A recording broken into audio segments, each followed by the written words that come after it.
শুধুমাত্র একটি রেসিপি অনুসরণ করে খুব সহজে অল্প উপকরণ দিয়ে বাসায় বানিয়ে নিতে পারেন মজাদার এই মোমোগুলো।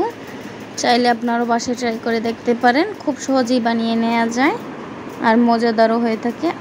আসসালামু আলাইকুম। এখানে আমি ব্রয়লার মুরগির বুকের অংশ নিয়েছি, কয়েকটা কাঁচামরিচ আর আদা রসুন কয়েকটা নিয়েছি।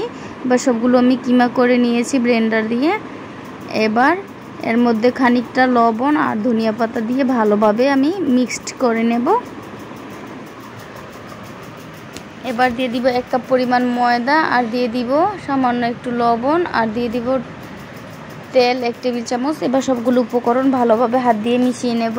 আর আপনি যদি আমার চ্যানেলে নতুন হয়ে থাকেন প্লিজ আমার চ্যানেলটাকে সাবস্ক্রাইব করে দেওয়ার অনুরোধ রইল।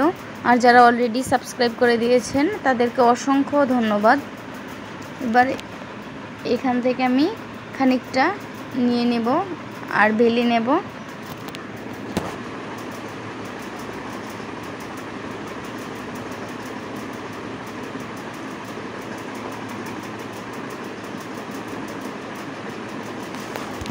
বেলা হয়ে গেছে। এবার আমি একটা ঢাকনা দিয়ে ঢাকনার মাপ মতো আমি মোমোগুলো কেটে নেব। মোমোর সবগুলো আমি একই পরিমাপে কেটে নিয়েছি। এবার এর মধ্যে খানিকটা পুর দিয়ে আমি যেভাবে বানাবো ঠিক সেভাবে বানিয়ে নিতে পারেন বা আপনারা আপনাদের পছন্দ অনুযায়ী বানিয়ে নিতে পারেন।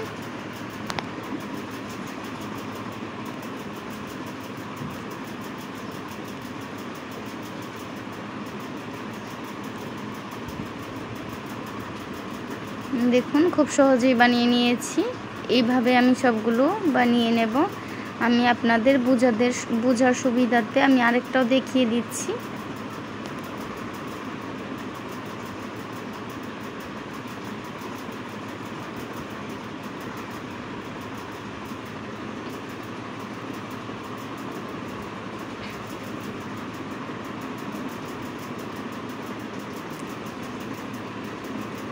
সবগুলো মোমো আমি বানিয়ে নিয়েছি। এবার আমি একটা রাইস কুকারে পানি দিয়ে ভাপে আমি তৈরি করে নেব। এবার সবগুলো মোমো আমি দিয়ে দেব।